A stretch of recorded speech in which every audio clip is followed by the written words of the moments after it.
Bismillahirrahmanirrahim. Assalamualaikum warahmatullahi wabarakatuh. Alhamdulillahi rabbil alamin wa bihi nasta'inu ala umuri dunya waddin.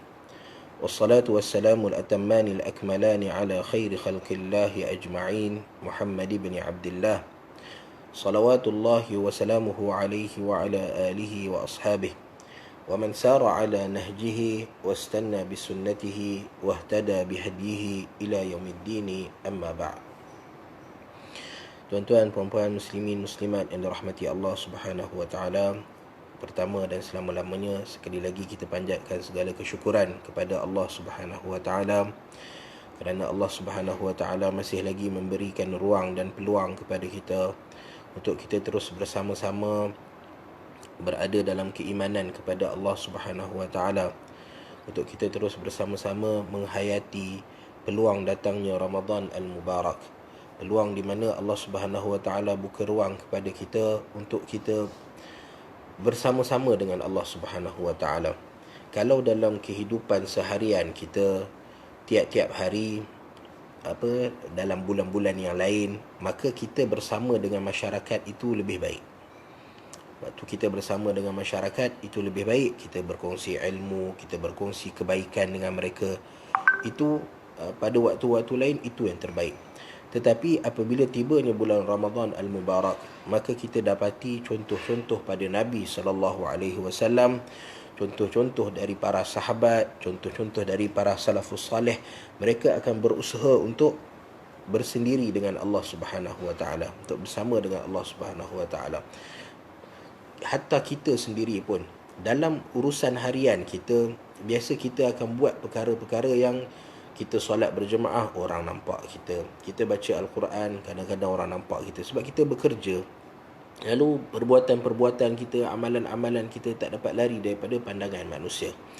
Walau bagaimanapun, apabila tibanya bulan Ramadan al-Mubarak, hatta kalau selain bulan Ramadan al-Mubarak pun, kita sepatutnya kita berusaha untuk jadikan ada amalan-amalan tertentu yang tak ada orang tahu, hanya kita dengan Allah Subhanahu wa taala. Kerana itu adalah kita panggil puncak kepada keikhlasan. Kalau betul-betul kita nak tunjuk, nak buktikan pada diri kita bahawa amalan kita ni ikhlas kerana Allah Subhanahu wa taala, maka jadikan ada amalan-amalan tertentu yang mana ia ikhlas dengan Allah Subhanahu wa taala. Sebab tu kita tengok para salafus salih, walaupun ada amalan-amalan yang datang daripada Nabi SAW, amalan-amalan zikir-zikir, doa-doa yang datang daripada Nabi SAW, tapi ada satu perkara yang mereka selalu buat yang nama dia tajribah, di mana mereka hanya khususkan satu perbuatan yang tak cerita ke orang, sebab dia bukan satu syariat untuk diceritakan pada orang, tapi mereka amalkan dengan bacaan-bacaan tertentu, dengan doa-doa tertentu, yang mana dengan doa ni mereka rasa hati mereka jadi tenang. Hanya dengan Allah Subhanahu wa taala, tak ada orang tahu. Macam Abu Hurairah radhiyallahu taala an. Abu Hurairah radhiyallahu taala an, antara amalan yang dia buat yang hanya dia dengan Allah taala aje, dia tak nak orang tahu, adalah apabila dia ambil wuduk, dia akan, Nabi SAW, sunnah Nabi SAW adalah italatul ghurrah. Italatul ghurrah takhjil wa italatul ghurrah, maksudnya bila kita ambil wuduk sampai dekat tempat basuh tangan, kita akan lebihkan daripada siku. Allah Ta'ala kata faghsilu wujuhakum wa aydiyakum ilal marafiq. Bila kita ambil wuduk, maka basuhlah tangan sampai ke siku. Tapi Abu Hurairah radhiyallahu ta'ala anhu, dia panjangkan sampai ke bahu dia. Sampai ke bahu dia. Begitu juga apabila dia basuh kaki. Abu Hurairah bila basuh kaki, Allah Ta'ala kata wa arjulakum ilal ka'bain. Waktu wuduk, basuh kaki ni sampai ke buku lali sahaja. Tapi Abu Hurairah dia extend, dia lebihkan lagi. Dan tak ada orang tahu pun. Sampailah cerita ni pada satu ketika, anak murid dia Nu'aim Al-Mujmir ni dia ternampak Abu Hurairah buat.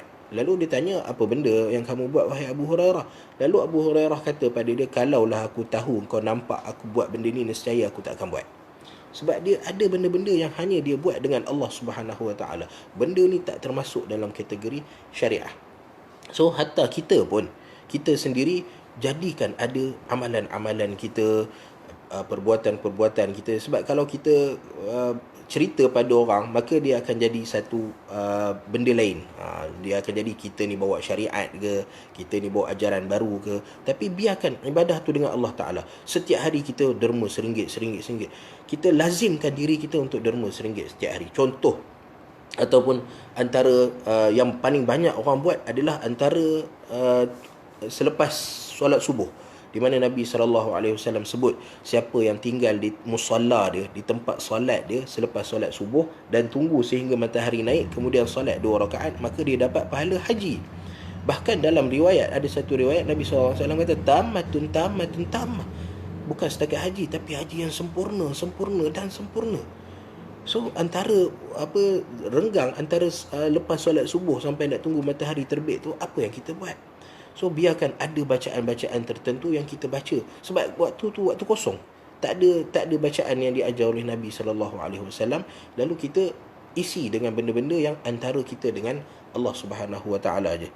Sebab ada benda-benda yang kita buat dengan Allah Subhanahu Wa Taala, dia datang daripada tajribah.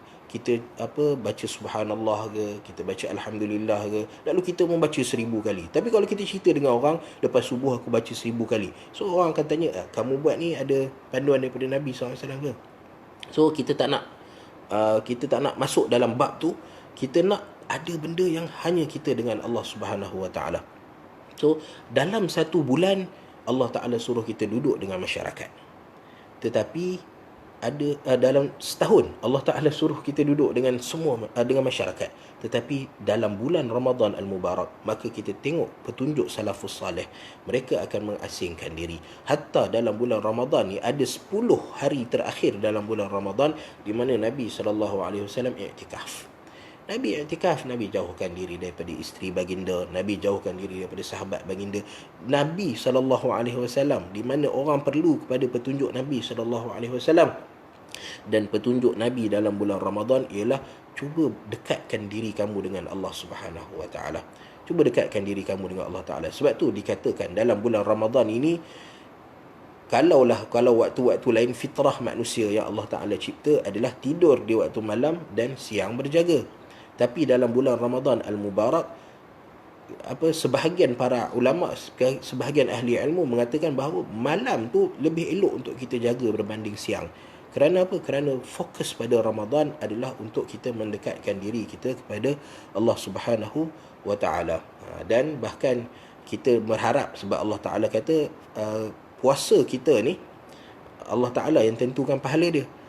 Kullu amal ibni Adam lah, semua amal anak-anak Adam ni dia boleh tentukan berapa banyak dia nak dapat pahalanya, kecuali illa saum fa innahu li wa ana ajzi bih. Kata Allah Ta'ala, kecuali puasa. Waktu puasa ni Allah Ta'ala sendiri yang tentukan.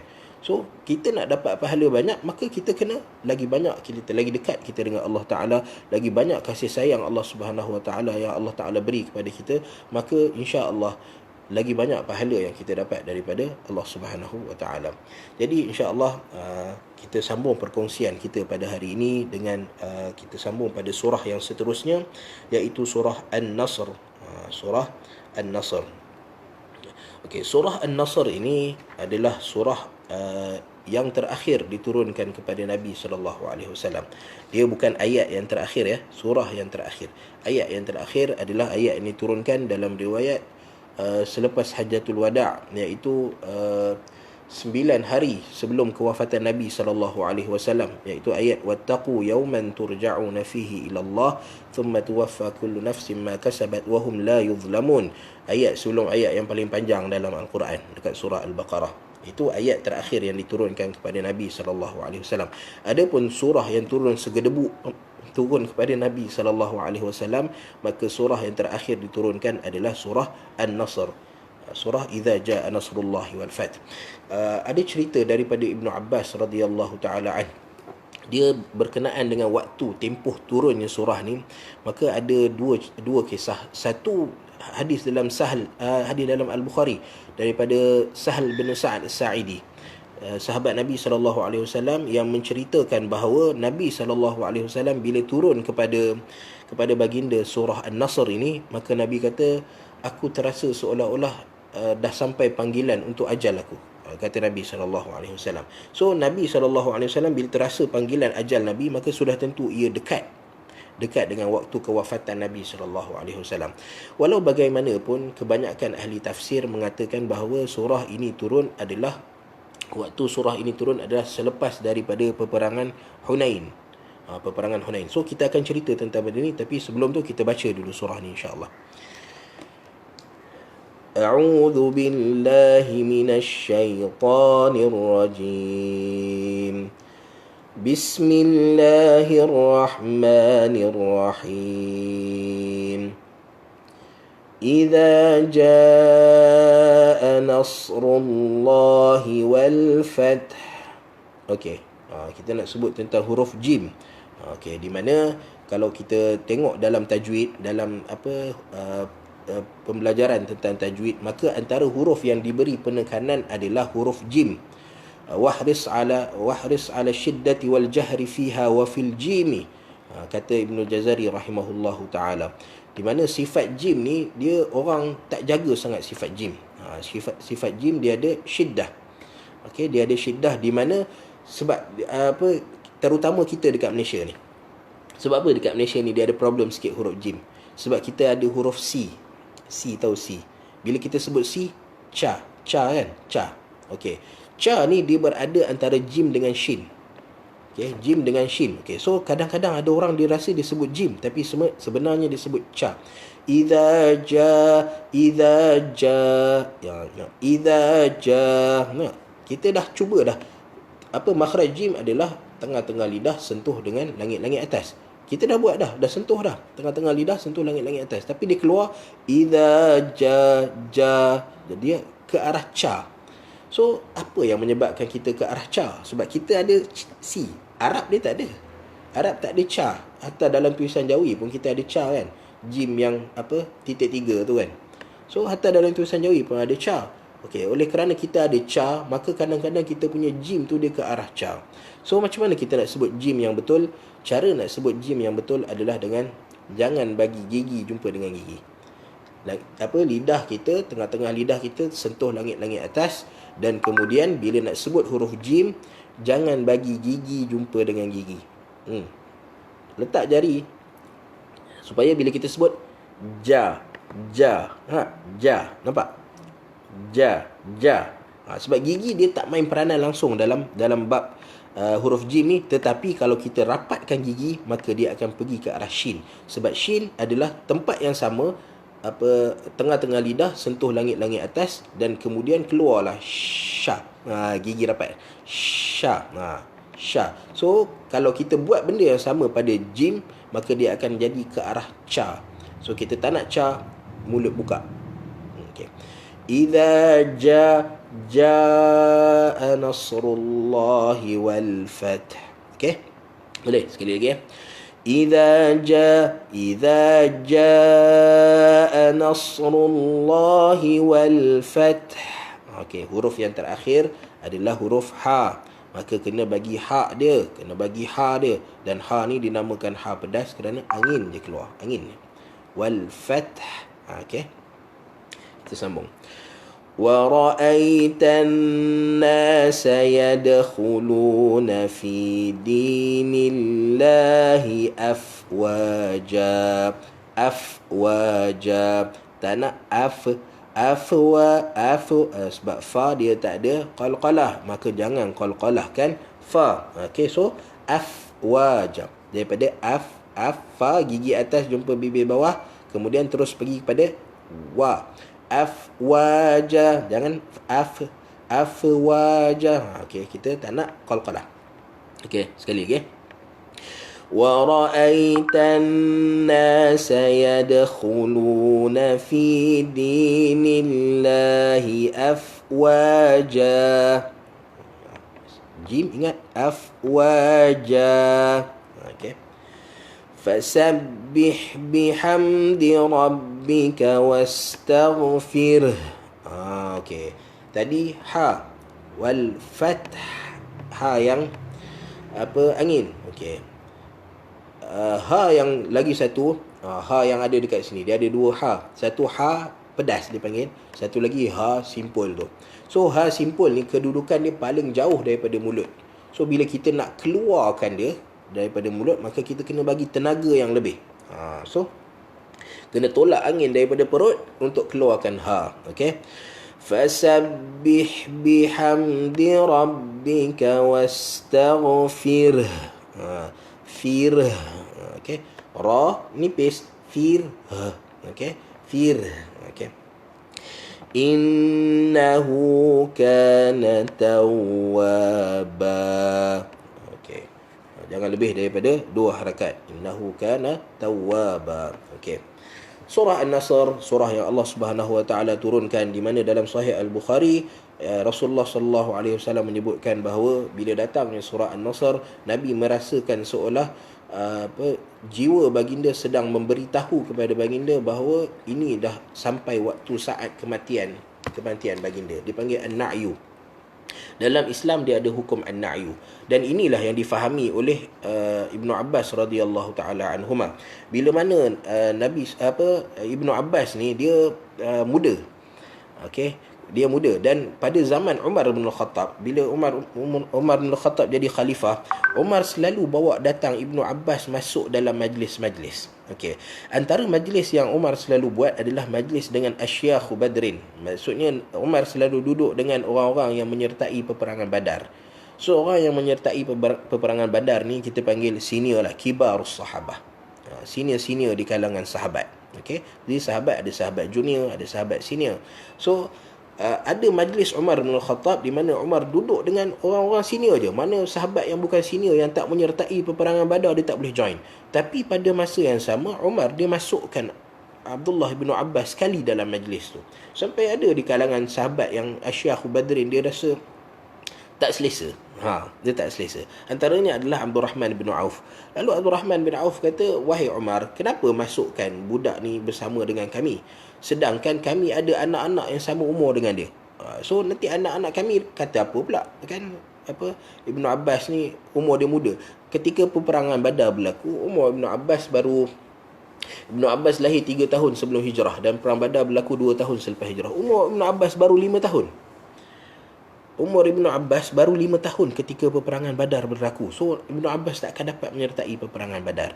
Lalu bila Umar duduk bersama Asyakh Badrin dengan orang-orang syekh-syekh, sahabat-sahabat yang menyertai perang Badar, dan Umar masukkan Abdullah bin Abbas dalam tu, lalu ada sahabat-sahabat yang rasa tak selesa. Lalu mereka kata, kenapa masukkan sekali Abdullah bin Abbas dalam ni? Lalu Umar kata, kamu akan tahu kenapa aku masukkan Ibnu Abbas dalam ni. So satu ketika Umar bin Khattab panggil Ibnu Abbas datang ketika Umar sedang buat majlis dengan Asyakh Badrin, dengan orang-orang yang sahabat-sahabat yang menyertai perang Badar ni. Lalu Umar tanya kepada sahabat-sahabat tu, apa yang kamu nampak bila datang surah Idza Jaa Nasrullahi wal Fath kepada Nabi sallallahu alaihi wasallam? Apa yang kamu nampak? Maka sahabat kata, Idza Jaa Nasrullahi wal Fath adalah tabsyir, berita kegembiraan kepada Nabi sallallahu alaihi wasallam bahawa telah datang kepada Nabi sallallahu alaihi wasallam Nasrullahi wal Fath. Apa dia Nasrullahi wal Fath? Sekejap kita tengok. Telah datang kepada Nabi sallallahu alaihi wasallam Nasrullahi wal Fath. Itu satu kegembiraan kepada Nabi sallallahu alaihi wasallam. Lalu Umar tanya, ada pandangan lain ke? Lalu sahabat ada yang senyap dan ada yang kata la adri, ada yang kata tak tahu. Lalu Umar berpaling kepada Ibnu Abbas, lalu tanya kepada Ibnu Abbas, wahai Ibnu Abbas, apa yang kamu nampak bila datang surah ni kepada Nabi sallallahu alaihi wasallam? Maka kata Ibnu Abbas, aku tak nampak melainkan ia adalah panggilan untuk Nabi bertemu Allah Subhanahu wa taala. Maksudnya adalah satu pemberitahuan bahawa tugas Nabi sallallahu alaihi wasallam dah selesai. Nabi akan dipanggil pada Allah Subhanahu wa taala. Lalu Umar kata, aku tak nampak melainkan apa yang kamu nampak, wahai Ibnu Abbas. So tengok, Umar masukkan Ibnu Abbas kerana ada kelebihan yang ada pada Ibnu Abbas yang tak ada pada orang lain. Lalu Umar tak nak benda ni terlepas daripada kibar sahabah. Kibar sahabah terlepas oleh kerana umur Ibnu Abbas yang kecil, lalu dipinggirkan Ibnu Abbas, dan ilmu dia sekali dipinggirkan. Lalu Umar nak Ibnu Abbas ada kerana ilmu dia, kerana apa yang ada pada Ibnu Abbas radhiyallahu taala anhu. Lalu Allah Subhanahu wa taala memberitahu kepada Nabi SAW, hatta Nabi sendiri merasakan bahawa bila datang surah ini, Allah Ta'ala dah bagi tahu telah tiba dekatnya ajal kamu wahai Muhammad. Lalu di sini ada satu hukum dalam Islam yang nama dia an-na'yu. Boleh tak pada orang yang dah meninggal dunia? An-na'yu ni dia orang yang meninggal dunia. Untuk Nabi SAW, ya Allah Ta'ala bagi tahu sebelum ajal Nabi SAW. Tapi dalam Islam dia ada hukum an-na'yu, dipanggil an-na'yu. Seperti mana Nabi SAW memberitahu kepada para sahabat ketika mana Najasyi meninggal dunia. Najasyi meninggal dunia, lalu Nabi SAW bagi tahu telah meninggal dunia Najasyi, Malik Habsyah, ataupun sahibul Habsyah, raja yang memerintah Habsyah. Dan pada waktu itu Habsyah adalah negara Kristian, tidak beriman pada Allah Ta'ala. Lalu Najasyi ni dia mati dalam keadaan beriman kepada Allah Subhanahu Wa Ta'ala. Maka kerana itulah Nabi SAW, sebab dia mati dekat negara Kristian, lalu tak ada orang nak solatkan dia. Lalu kerana tu Nabi SAW bagi tahu kepada para sahabat, wahai para sahabat, telah mati kepada kamu Raja Najasyi, telah mati Raja Najasyi. Lalu Nabi safkan para sahabat dan mereka solat jenazah gaib. Okey. So an-na'yu ni dia ada asal dalam Islam. Maksudnya Nabi SAW bagi tahu tentang kematian orang-orang tertentu. Nabi SAW bagi tahu tentang kematian sahabat-sahabat yang pergi dalam peperangan Mu'tah. Nabi bagi tahu tentang kematian Zaid bin Al-Harithah. Nabi bagi tahu tentang kematian Ja'far bin Abi Talib. Nabi bagi tahu tentang kematian Abdullah bin Rawahah. Nabi menceritakan tentang kematian para sahabat. Bahkan ada satu ketika mana di Masjid Nabawi ada orang yang bertugas membersihkan Masjid Nabawi. Dalam riwayat tak ingat sama ada dia lelaki dari bangsa yang berkulit gelap ataupun perempuan yang berbangsa kulit gelap. Lalu satu ketika, sebab dia Nabi SAW bila masuk masjid, Nabi selalu nampak dia tengah bersihkan masjid. Lalu satu ketika Nabi SAW masuk ke dalam masjid, lalu Nabi tak jumpa dia. Nabi tanya pada para sahabat, wahai para sahabat, mana dia orang yang selalu imra'atun sauda allati taqumul masjid, ataupun yang tunazziful masjid, yang membersihkan masjid ni. Mana dia? Tak nampak pun hari ni.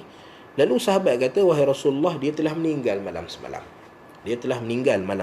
Lalu Nabi SAW kata, kenapa kamu tak bagi tahu kepada aku dia dah meninggal?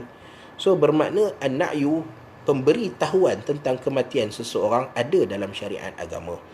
Okey, bahkan sebahagian ulama kata sunnah untuk kita, dia bukan sunnah, dia istihbab. Sunnah lah untuk kita bagi tahu pada orang bahawa fulan bin fulan dah meninggal dunia. Walau bagaimanapun, an-na'yu ni dia ada satu jenis an-na'yu yang dipanggil na'yul jahiliyah. Yang ni yang dilarang.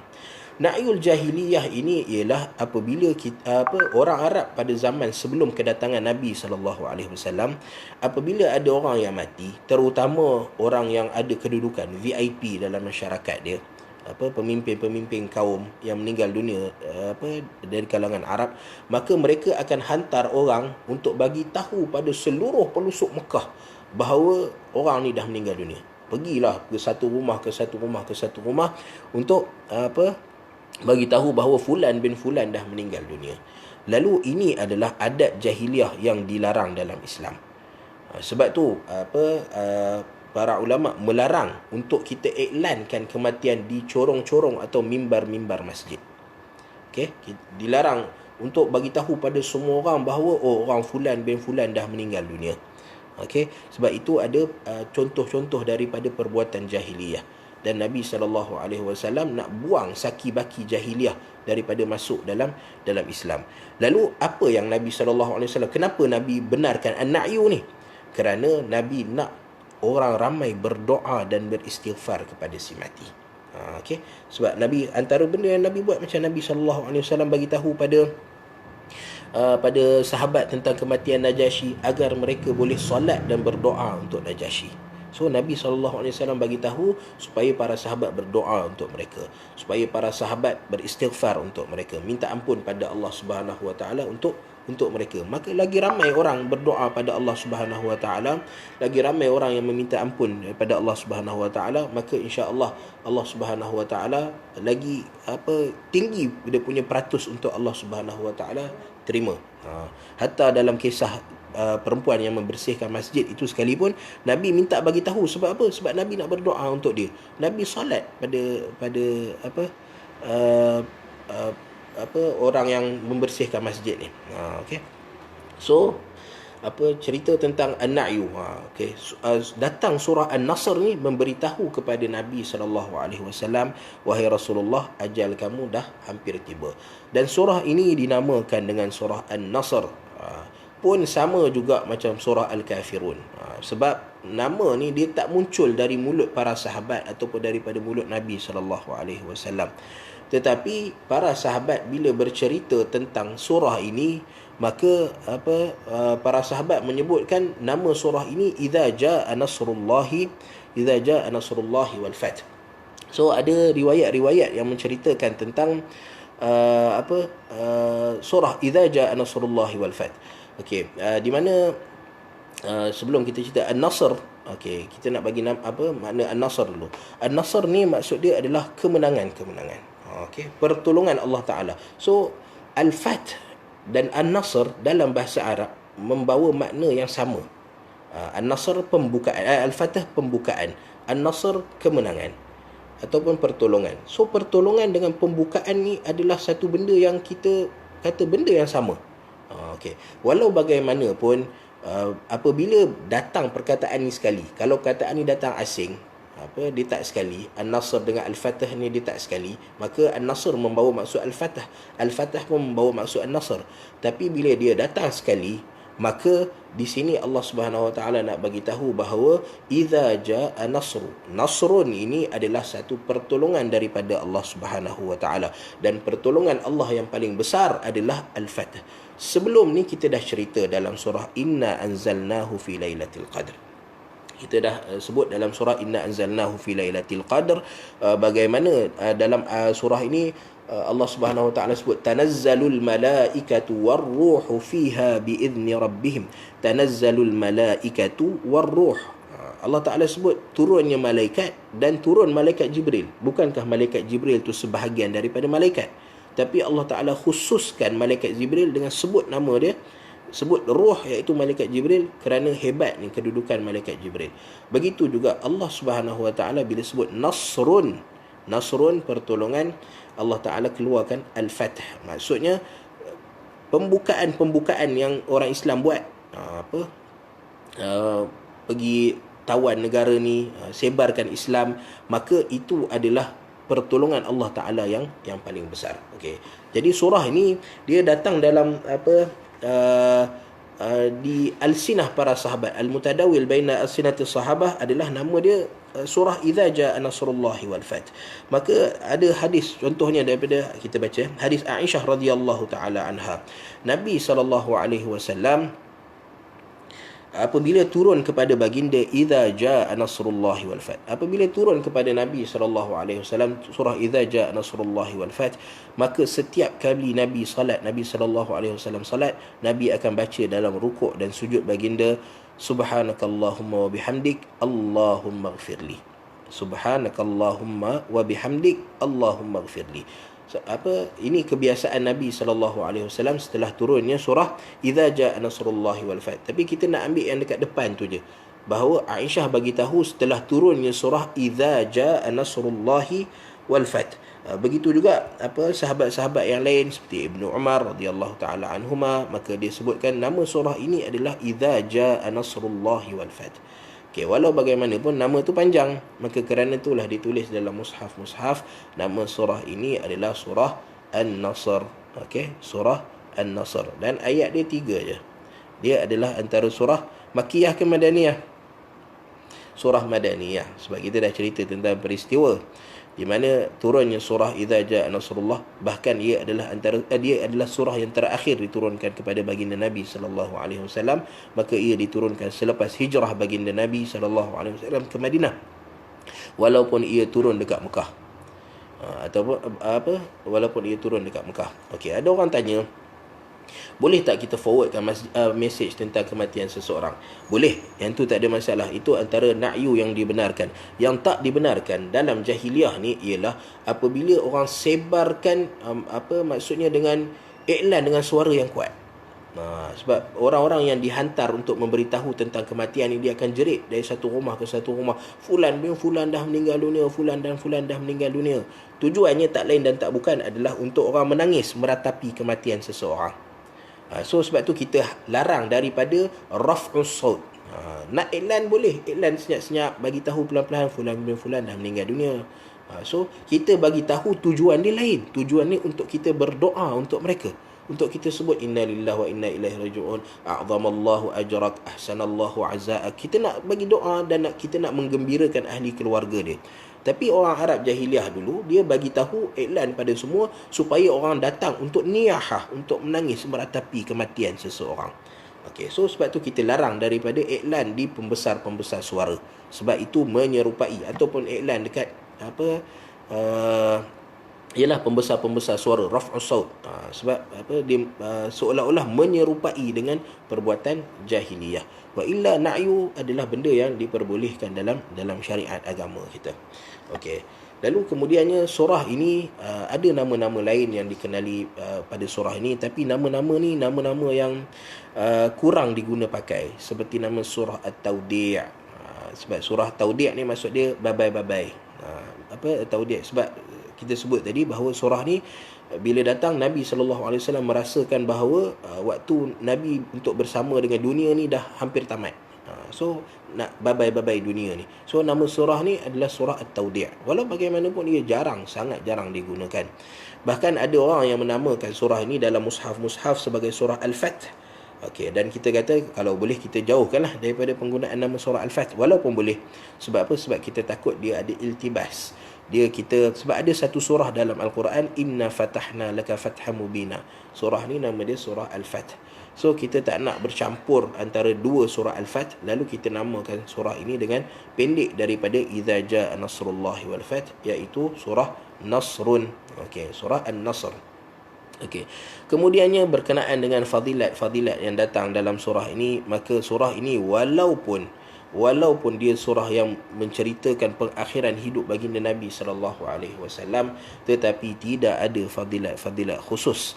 Tidak ada fadilat-fadilat khusus yang datang berkenaan dengan surah ini. Sebab kadang-kadang ada orang-orang ni, bila benda yang bersangkut paut dengan Nabi SAW, kelahiran Nabi, kematian Nabi, semua rambut Nabi. So bila berkaitan dengan benda Nabi, lalu dia terlalu mengagungkan sampai dah tak tahu dah benda tu betul ke tak. Kan? Bila orang datang bawa cerita tentang ini pedang Nabi, ini serban Nabi, ini benda yang berkaitan dengan Nabi, orang sebab dengar nama Nabi tu, hatta kurma yang kita duk makan masa nak buka puasa ni, ada kurma yang nama dia kurma Nabi. Lalu orang beli dengan harapan, oh ini kurma Nabi. So kita pun tanya, kenapa nisbah kepada Nabi SAW? So orang tak tanya dah kenapa nisbah kepada Nabi SAW. So bila dengar nama Nabi je, orang terus mengagungkan, angkat benda tu. So bila surah ni berkaitan dengan pengakhiran hidup Nabi SAW, maka ada orang yang terlalu fokus pada pengakhiran hidup Nabi SAW sampai reka fadilat-fadilat khusus berkenaan dengan surah An-Nasr. Okay. Adapun surah An-Nasr ni tidak ada riwayat-riwayat yang menceritakan tentang fadilatnya, melainkan semuanya adalah palsu belaka. Bukan setakat lemah je, palsu belaka. Okay. Walau bagaimanapun surah ini mengandungi intipati dia adalah satu benda yang sangat penting yang Allah Subhanahu Wa Taala inginkan daripada kita manusia. Yang pertama, Allah Taala kata idza jaa nasrullah. Allah Taala kata idza jaa nasrullah, pertolongan Allah Ta'ala akan datang. Sebab Allah Ta'ala guna perkataan idza. Idza yufidu al-istiqbal. Idza dia menceritakan peristiwa yang bakal berlaku. Macam kita sebut hari tu, idza zulzilatil ardu zilzalaha. Apabila bumi ni bergoncang. So bumi dah bergoncang ke sekarang? Maksudnya hari kiamat, hancur semua. Langit-langit pecah. Idza sama unsyaqqat, terbelah langit. Gunung-gunung hancur. So kita tak nampak lagi pada waktu sekarang ni. So idza ni menceritakan tentang peristiwa yang akan berlaku. So Allah Subhanahu wa taala bagi tahu, wahai orang-orang yang beriman, nasrun, pertolongan dan kemenangan daripada Allah Subhanahu wa taala akan datang. Akan datang. Bahkan Allah Taala sebut dalam ayat-ayat yang ada, ayat yang Allah Taala sebut, ala inna nasrallahi qarib. Sesungguhnya, ketahuilah bahawa sesungguhnya pertolongan dan kemenangan Allah Taala, terutama kepada kita orang yang beriman, qarib, sangat dekat. Walau bagaimanapun, pertolongan ini dia memerlukan kepada asbab. Dia memerlukan kepada asbab. Allah Subhanahu Wa Taala sebut dalam Al-Quran, kalau nak kita, Allah Taala bantu kita, menangkan kita, in tansurullaha yansurkum wa yuthabbit aqdamakum.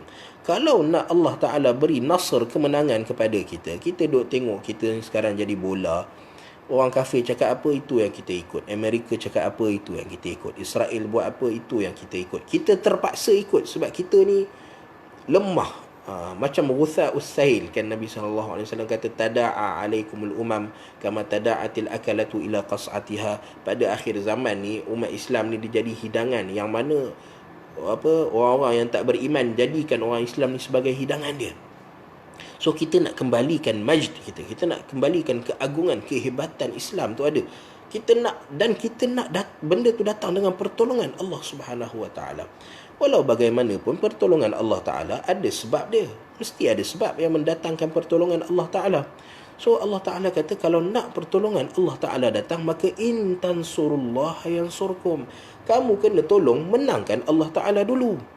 Maksudnya Allah Ta'ala dah bagi agama Allah Ta'ala dekat dunia. Allah Ta'ala dah turunkan perintah-perintahnya. Allah Ta'ala dah bawa datang larangan-larangan dia. Lalu apa yang kita buat?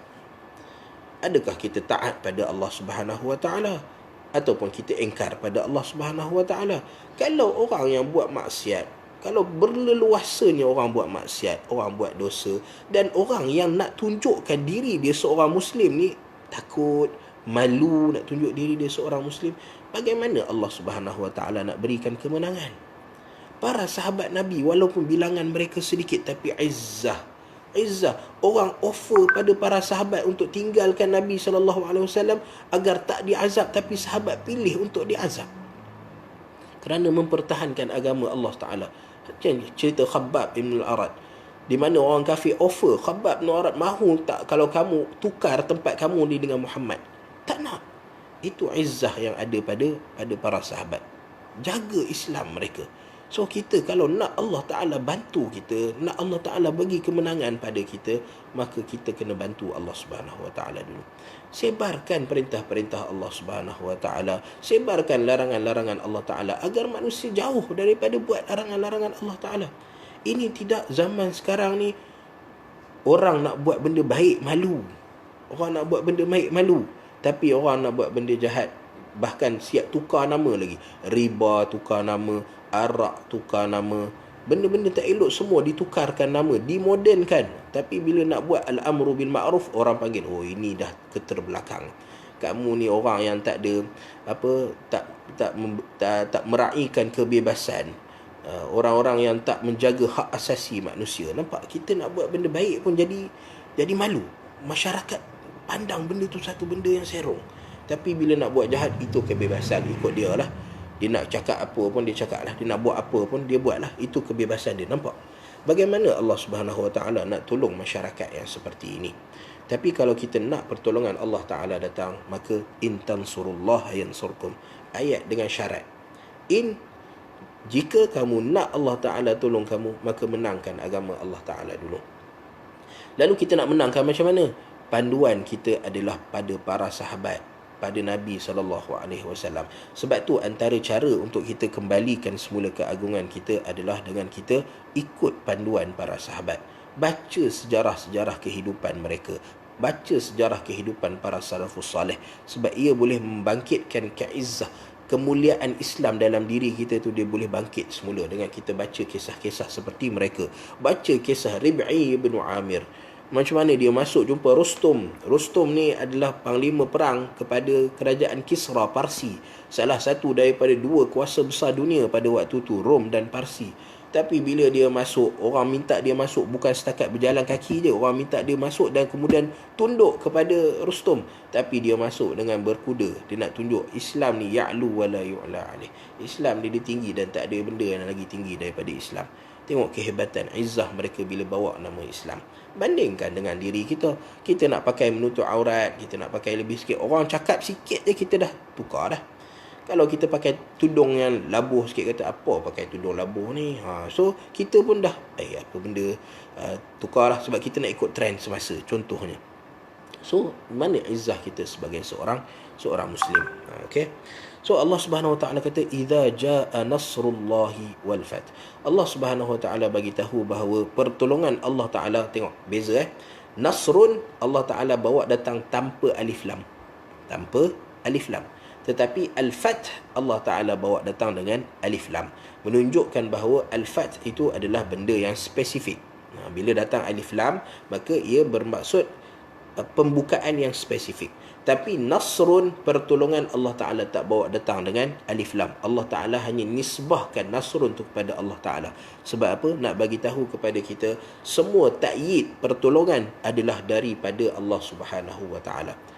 Supaya kita tahu dan kita sedar bahawa hebat macam mana kita usaha sekalipun, semua pertolongan ini, kemenangan ini adalah daripada Allah Subhanahu Wa Taala. Dan Allah Taala tak datangkan dengan alif lam kerana nak bagi tahu bahawa nasrun, pertolongan Allah Taala, dia boleh datang dalam banyak bentuk. Allah Taala boleh bagi ta'yid, bagi pertolongan pada kita dengan menjadikan kita hebat. Itu salah satu segi, dan benda ni yang semua orang nak. Orang bila nak mengharapkan pertolongan daripada Allah Subhanahu Wa Taala, maka mereka mengharapkan agar diri mereka yang jadi hebat. Okey. So tapi Allah Taala kata nasrun minallah, nasrun, pertolongan daripada Allah Taala ni, dia boleh jadi sama ada kamu jadi hebat ataupun musuh kamu jadi lemah. Okey, salah satu daripada dua, sama ada kita jadi hebat ataupun musuh kita jadi lemah. Tapi problem kita adalah kita duk mengharapkan kita je jadi hebat, sedangkan Allah Taala dah tunjuk musuh kita dah lemah dah. Maksudnya kalau kita nak dakwah mereka kepada Islam, insya-Allah mereka boleh terima. Contoh dalam keadaan sekarang ni, kita tengok ada orang duk sebarkan dekat Facebook, macam mana dekat Amerika sekalipun, dekat highway Amerika, mereka letak petunjuk Nabi SAW dalam menghadapi wabak. Peluang untuk kita sebarkan dakwah, untuk tarik orang masuk Islam. Sebab pada waktu ni lah dapat buktikan bahawa hadis-hadis Nabi, perintah-perintah Nabi, anjuran-anjuran Nabi adalah bertepatan dengan keadaan masyarakat. So Nabi dah cerita benda ni 1400 tahun yang lepas, 1450 tahun yang lepas, dan dia masih boleh dipraktikkan hatta pada hari ini. Nak tunjukkan ada peluang. Nasrun, orang kafir tengah lemah. Orang kafir yang sebelum ni bangga dengan akal mereka, bangga dengan sains mereka, bangga dengan kehebatan yang ada pada mereka, tapi pada hari ini semua tunduk pada dengar hadis Nabi SAW, dengar Al-Quran, dengar hadis Nabi, petunjuk-petunjuk yang Allah Subhanahu Wa Taala bagi kepada manusia.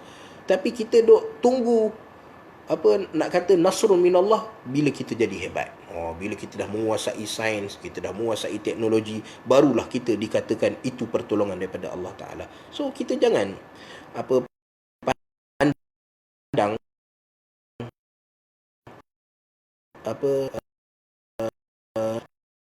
dia macam ni lah, macam kes orang yang istikharah.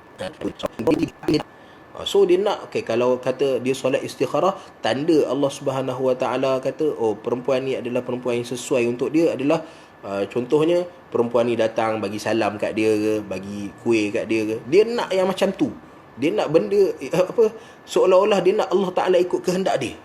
Tapi sebenarnya kita yang kena menyerah diri pada Allah Ta'ala. Terpulang pada Allah Ta'ala nak bagi tanda yang macam mana. Terpulang pada Allah Ta'ala nak bagi pertolongan macam mana. Allah Ta'ala kata, tapi kalau kamu betul-betul ikhlas, bawa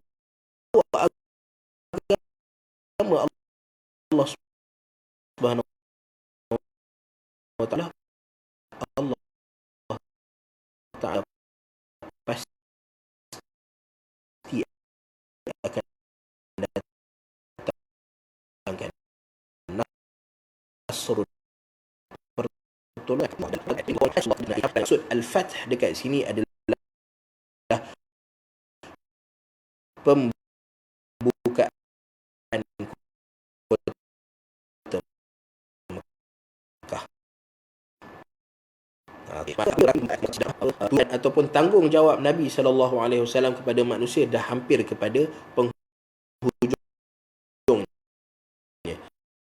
Kerana apa? Kerana orang-orang yang biarkan Nabi dengan kaum dia. Maksudnya biarkan Nabi dan orang-orang Islam. Kami akan beriman pada Allah Subhanahu Wa Taala jika in zahara alaina. Sekiranya mereka dapat tawan kota Mekah, sekiranya mereka dapat menguasai kami, tu orang-orang kat Mekah ni, kenapa ramai yang tak nak beriman kepada Allah Subhanahu Wa Taala? Sebab kerana mereka mengharapkan bukti kenabian tu adalah dengan bila Nabi kalahkan mereka. Kan kita cerita Arab ni dia hidup sistem kabilah. So orang-orang yang kabilah tinggi ni macam mana dia nak terima orang-orang yang duduk dekat kabilah bawah macam Nabi SAW?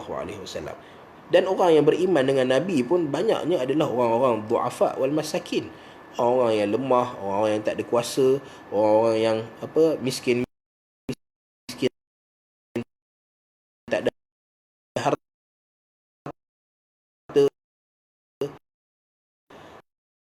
So mereka tak boleh nak terima Nabi sallallahu alaihi wasallam kerana maka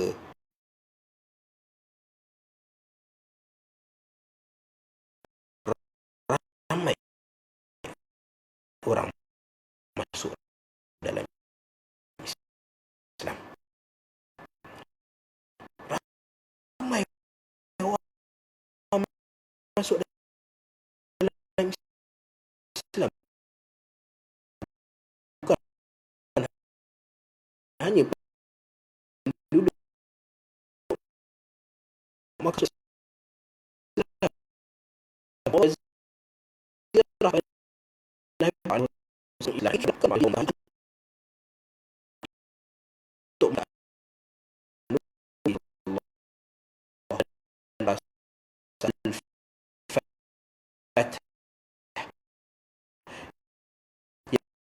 iaitu pembukaan kota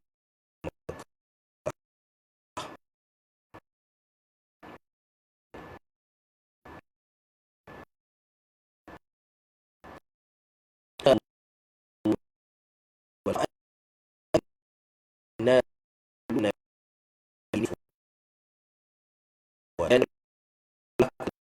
pembukaan kota antara ada banyak Allah Ta'ala kalau Islam dengan orang yang berfar untuk beriman kepada Nabi sallallahu alaihi wasallam, kumpulan yang kecil tak bilang manusia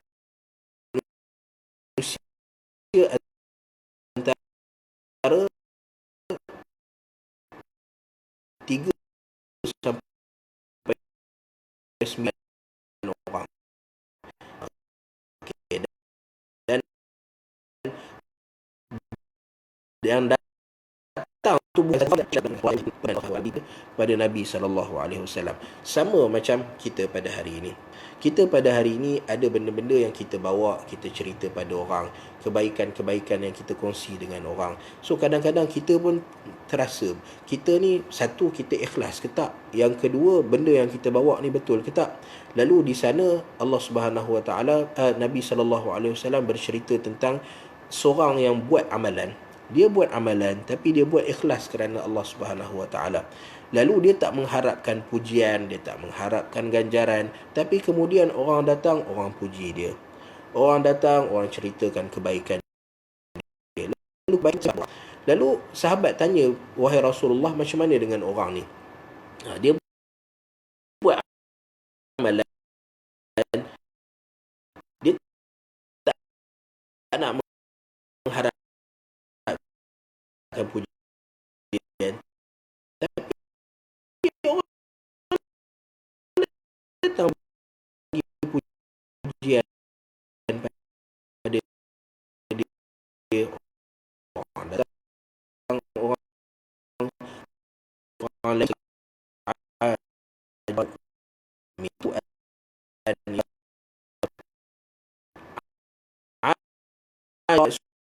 sunat bagi akhirat Ta'ala dan bermula dunia. Lalu Allah bersusah payah.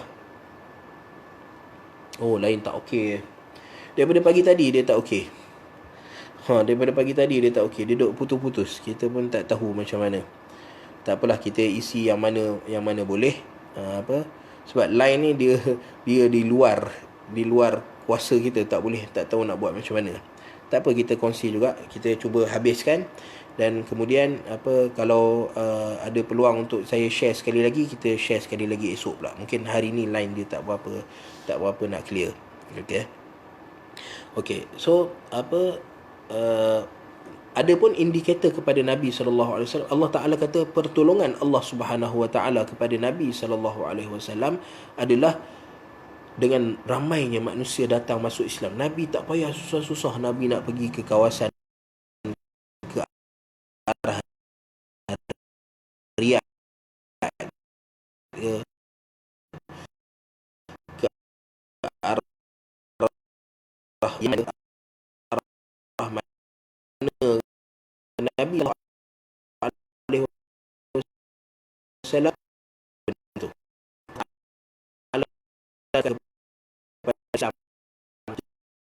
dan bawa datang kabilah kata Nabi sallallahu alaihi wasallam dan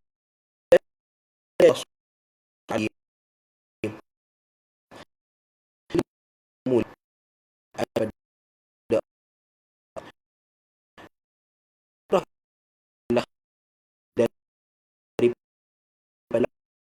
sana Allah.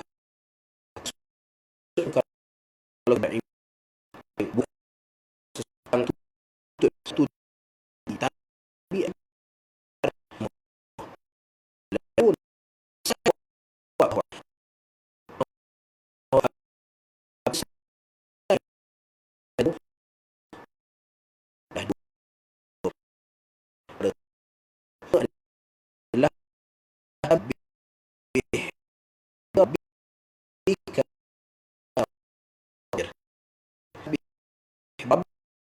adalah serta lebih yang Allah lebih dia lebih tahmid yang sering bagi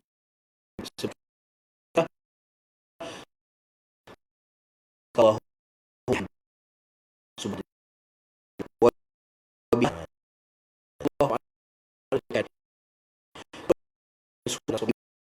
bertasbih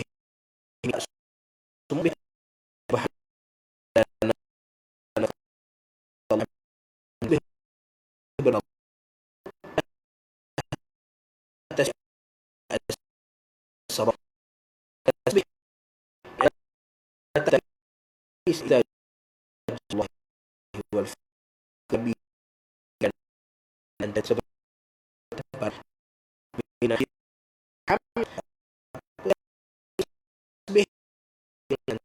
antara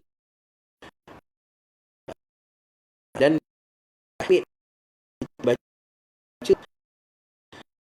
saya buat kita habis apabila kamu selesai mana-mana ibadah sekalipun, maka bertasbih dan bertahmid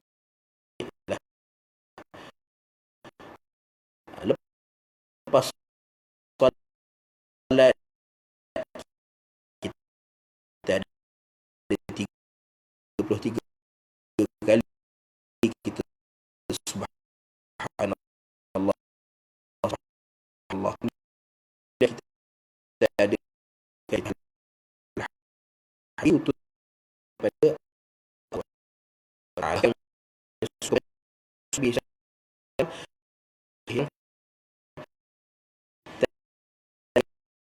dan satu benda suka manis alaihi wasallam Nabi kerana sifat untuk yang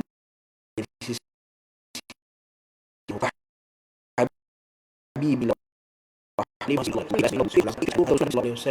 untuk kita baca dalam rukuk dan sujud kita. Okey, dalam rukuk dan sujud kita. Okey, Allah Taala suruh apabila selesai tanggungjawab maka bertasbihlah kamu pada Allah Subhanahu Wa Taala, dan ganjaran tasbih ni kita tak payah ceritalah.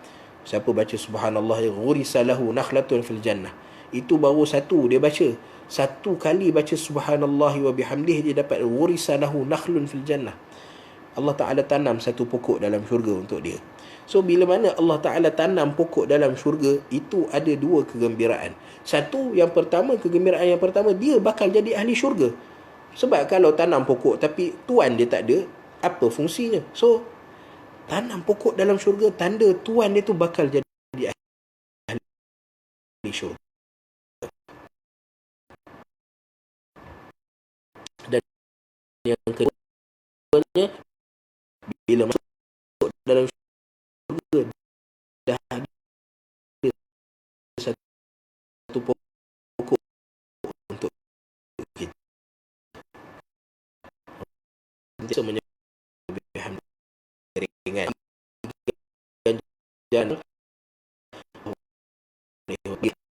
lagi lebih di antara dua yang Allah sebut fabih bihamka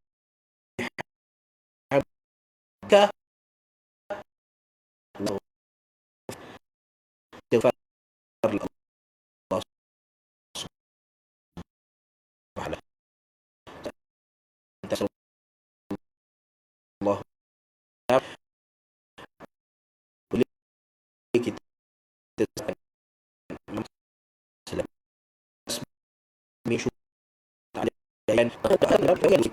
dan Allah Ta'ala kata wastaghfir, jangan lupa untuk beristighfar pada Allah Subhanahu wa Ta'ala. Istighfar ni orang selalu kaitkan dengan dosa, minta ampun pada Allah Ta'ala sebab dosa. Tapi kita kita buat kerana kita taat perintah Allah Ta'ala, kerana taat perintah Nabi SAW. Kenapa kita istighfar solat? Kita dosa lah solat kita,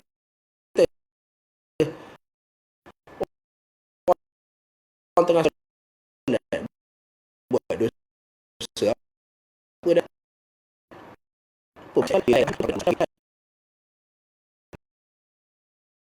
Nabi ajar kepada kita untuk beristighfar. Maka kita beristighfarlah pada Allah Subhanahu wa Ta'ala, kerana istighfar ni yang pertama adalah kita meminta bani Adam khata' wa kullu bani Adam khata'un.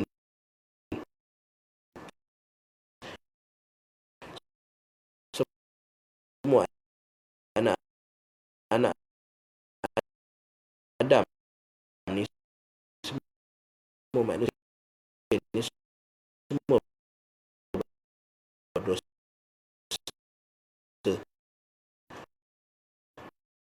Lalu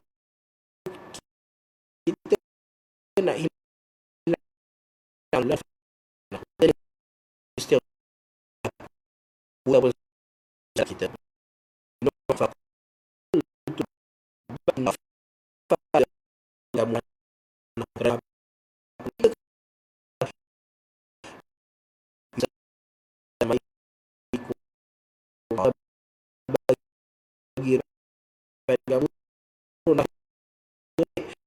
bagi bani baju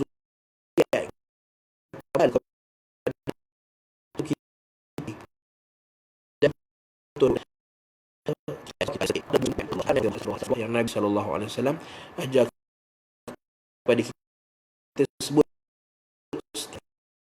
lepas solat, ataupun kita boleh istighfar yang paling panjang sekali.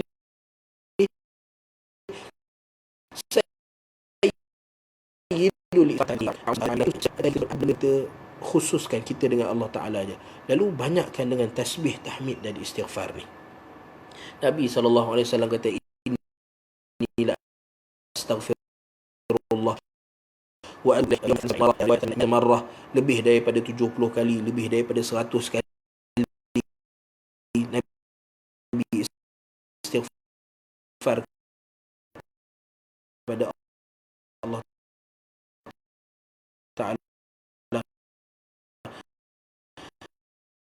Sedangkan Nabi Allah Ta'ala kata tak ada dosa, tapi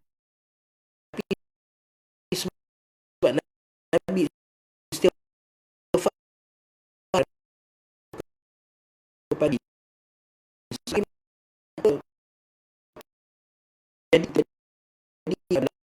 jadi Allah mulakan dengan tasbih dulu dan tahmid dulu, kemudian baru Allah Ta'ala datangkan istighfar. Ikhlas kerana Allah Subhanahu Wa Ta'ala. So apa orang sebut hari ini lain tak berapa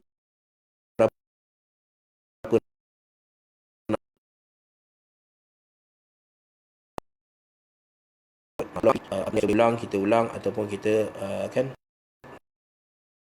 tambah surah lain, insya-Allah.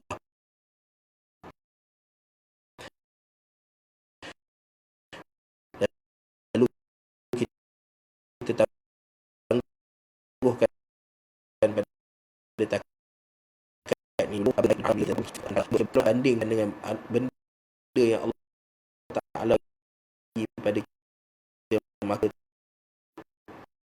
tak terbeli. Dahsyatnya, hebat benda yang Allah Subhanahu Wa Ta'ala beri pada kita.